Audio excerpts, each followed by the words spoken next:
Ei, você por acaso é um daqueles que acreditam que a ponta pequena de Daniel capítulo 8 foi Antíoco Epifânio? Se sim, então vem comigo e eu vou te mostrar que não.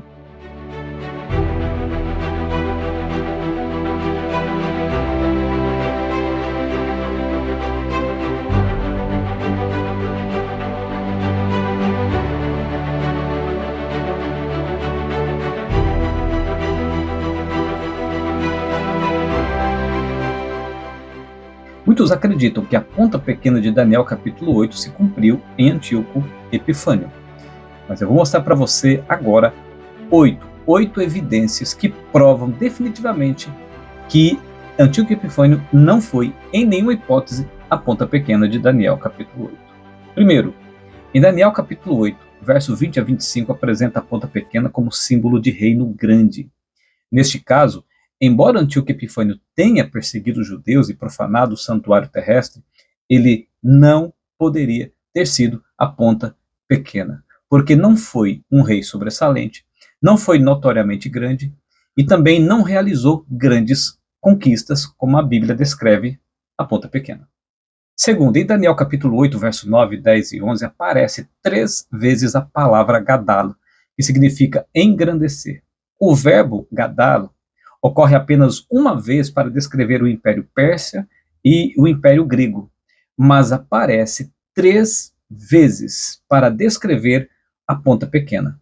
Traduzindo, significa que Antíoco Epifânio deveria ter excedido em grandeza os impérios da Pérsia e da Grécia, o que historicamente não aconteceu, pois ele dominou apenas e somente uma pequena parte do Império Grego, com pouquíssimos sucessos.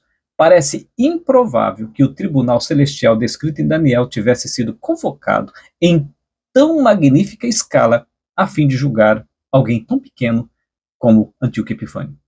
Terceiro, em Daniel 8, verso 9, descreve as conquistas da ponta pequena. O texto bíblico afirma que o chifre se tornou excessivamente grande para o sul, para o oriente e também para a terra gloriosa. Neste quesito, Antíoco também não se encaixa, pois os resultados gerais do que Antíoco realizou nestas 3 esferas geográficas foram um tanto insignificantes e até mesmo negativos, em muitos casos. Quarto, em Daniel 8, verso 11, diz que a ponta pequena deitou abaixo o lugar do seu santuário.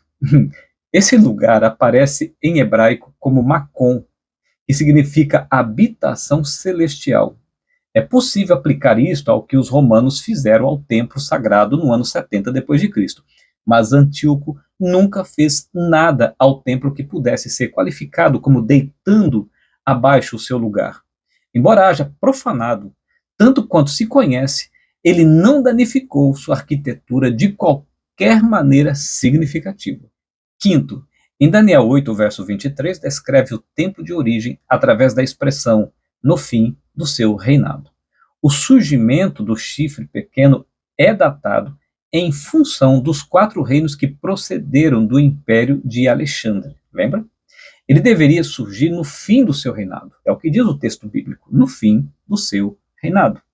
A dinastia dos Seleucidas consistiu de uma série de mais de 20 reis que reinaram de 311 até 65 a.C.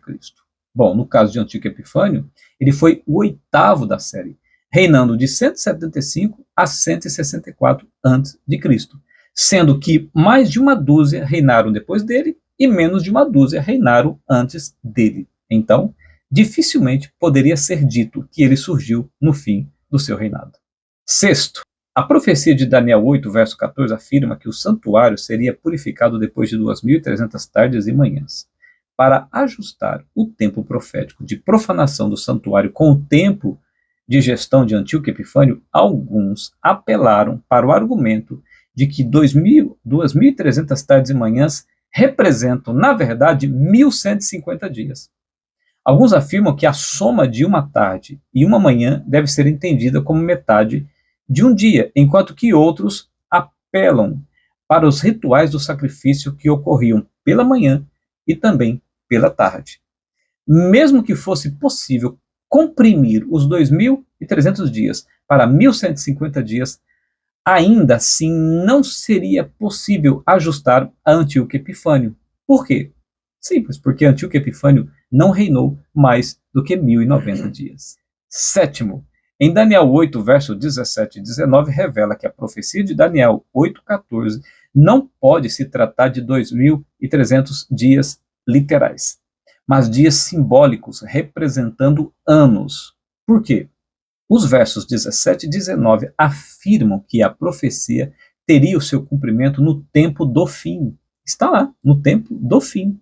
Qualquer um há de concordar que as profecias chamam de tempo do fim o período que antecede a segunda vinda de Cristo, e não o período que antecede a primeira vinda de Cristo.